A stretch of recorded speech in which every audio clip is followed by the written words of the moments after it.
The 2025 NFL Draft is in the books, and it is time to recap everything that the Detroit Lions did in this year's draft and give some thoughts on each player. Let's jump into it. Hi, it's Mike Payton from A to Z Sports Detroit. Today we're going to talk about the 2025 NFL Draft and everything that the Detroit Lions did. Let's not waste any time. Let's get right into it. We'll start with Tyreek Williams. Now, the initial response that I had on this player, it wasn't that great. And that's reactionary. That's just how this game is. These things happen. You jump in with your first reaction, and that's what you go with. And then you take some time. You learn more about the player. You get a chance to interview him. You get a chance to hear what he has to say, all those things.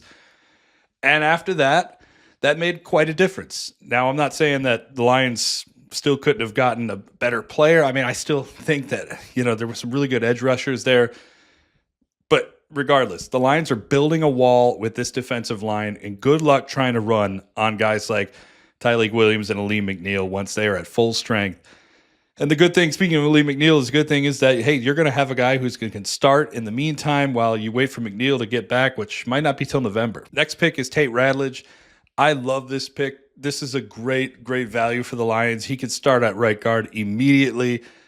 This will push a battle over to the left side with Christian Mahogany and Graham Glasgow.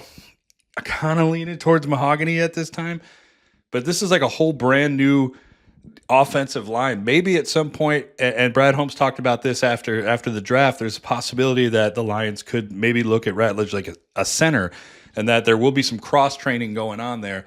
So we'll see where that one goes, but this guy's a starter immediately. The next pick is Isaac Tlawson. Now, this one kind of shocked everybody because the Lions kind of went all in on this. Not only did they trade their third rounder, they trade their two future third rounders as well, just to move up to 70 to get this kid.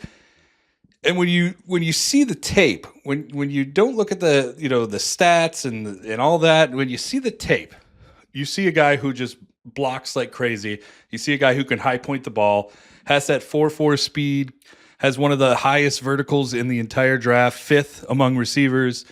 Just this guy has some ability that I just don't think Arkansas knew what to do with or knew how to unlock, or just wasn't a good enough offense, good enough team to really get much going on offense. It's not like Arkansas was a perennial championship team or anything. Like, they weren't that great.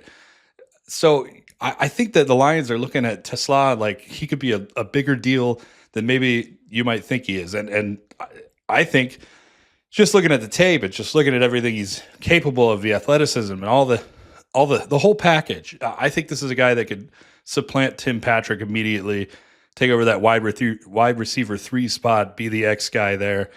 This is a really good pick. We'll see where it goes. Then the Lions took Miles Fraser from LSU. This is one I love. I mocked Fraser to the Lions multiple times throughout the pre-draft process. Love what this guy's capable of doing. So much versatility. Could play left tackle, left guard, right guard. Maybe you could try him at center. There's so much that he can do. Now, I don't know if he starts right away, but he could be almost like an Evan Brown was back when he was here, where he's like a do-all type priority, premium depth type player who could just fit in anywhere you need him to fit in if there's any sort of injuries. You got to love a player like that. I think that this guy is going to absolutely make the Lions really happy and could potentially be a starter at some point. If they make Rattlage a center, they could give him one of the guard spots. We'll see where that goes. Next one is my favorite pick of them all, and I think it's probably most Lions fans' favorite pick of them all because it's the edge. We're talking about Ahmed Hassan from Boise State. This guy, I mean, if you haven't seen the video of him getting his phone call from the Lions, you need to go see it right after you get done watching this video. He's on there saying, he's telling Dan Campbell, "I'll die for you. I will die on that field for you. I just want you to believe in me." It's just an unbelievable thing. He's crying. It's a beautiful, beautiful thing to watch. This guy, I've been studying him since March. I cannot believe that we have not been talking more about him because there is so much to this player. And it's not just, his story, which is great, where he came from Egypt and just started playing football a few years ago. It's how he's actually taken to the game.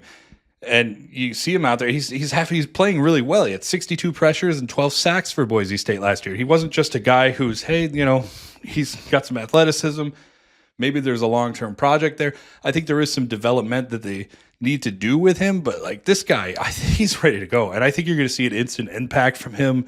If you're hoping to have your guy opposite Aiden Hutchinson, I think that this can be that guy, and what a value the Lions got out of him. Next up is safety Dan Jackson. I'll be honest, I hadn't seen a whole lot on Jackson. He is, from what I understand, he's going to be a special teams guy, can come in, fight Lauren Strickland and Morris Norris for that, special teams spot, maybe that third safety spot. I still think that's probably going to Vontae Maddox at the end of the day, but I definitely, I'm going to watch a little bit more on him and get a little bit more educated, but right now he looks like a special teams help. And then the final pick is Dominic Love, wide receiver from Georgia. This guy is he's really small. He's 5'10", 185 pounds, but really fast, 4.4 speed, kind of like Khalif Raymond. He's almost the same type of body size, same type of play style. Has some problems with drops, but maybe that's something that they'll have to work on. But I see him potentially having a chance to be the successor as the return man there, somebody that you can kind of go out wide with. Or in the back, rather, passes into the flat, that sort of thing. Screen plays like this guy. There's some stuff you could do with him there. I don't really see him as the slot receiver that they might, that people are kind of pegging him to be. But we'll see where they go with that. I think he's going to be a really good special teams help as a gunner or as a return man. We'll see what happens. That's the end of the recap here. The Lions had a really good draft, walked out with 3 starters, I think, 3 guys that are going to go ahead and contribute right away, and then a few guys that are going to be really great depth pieces and could be more in the future. We'll see what happens. We'll talk to you next time.